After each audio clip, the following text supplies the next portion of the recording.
Edhe nga Prizreni, kryeministri turk Recep Tayyip Erdogan ka shprehur mbështetje për Kosovën, ndërsa foli për një partneritet shqiptaro-turk. Erdogan theksoi se lidhjet ndërmjet shqiptarëve dhe Turqisë janë më të thella nga sa duken, pasi sipas tij Kosova është Turqi dhe Turqia është Kosovë. Kardeşlerim, şunu unutmayın.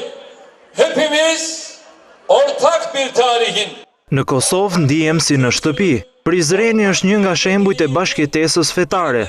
Mos harroni, Turqia është Kosovë dhe Kosova është Turqi. Nuk lejojmë të derdhet më gjak në Ballkan.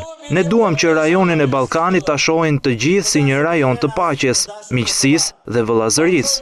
Kryeministri shqiptar Edi Rama tha se Prizreni është qyteti ku jo vetëm njerëzit janë në harmoni, por edhe objekte kulturore që janë afërsisht mes vetes. Ky është qyteti ku kulturat dhe besimet janë jo vetëm në harmoni shpirtërisht, por dhe ku objektet e kultit janë shumë pranë dhe në harmoni fizikisht. Prizreni qëndron bashk i pandar dhe i pandashëm, njësoj si Kosova që qëndron bashk e pandar dhe e pandashme. Ndërkohë, kryeministri kosovar Hashim Thaçi, duke folur për një bashkëpunim të përjetshëm, tha se do të punojë për të ndërtuar Kosovën demokratike dhe europiane. Marrëdhëniet tona me Turqinë do të jetë të përjetshme, të shkëlqyeshme, ashtu siç do të jetë edhe komunitetin turk në Kosovë, i respektuar kuptimin me afirmativ dhe të barabartë. Në Kosovë nuk do të ndajmë qytetarët në etni, të gjithë jemi kosovar, Kosovë është atë dheu i të gjithëve.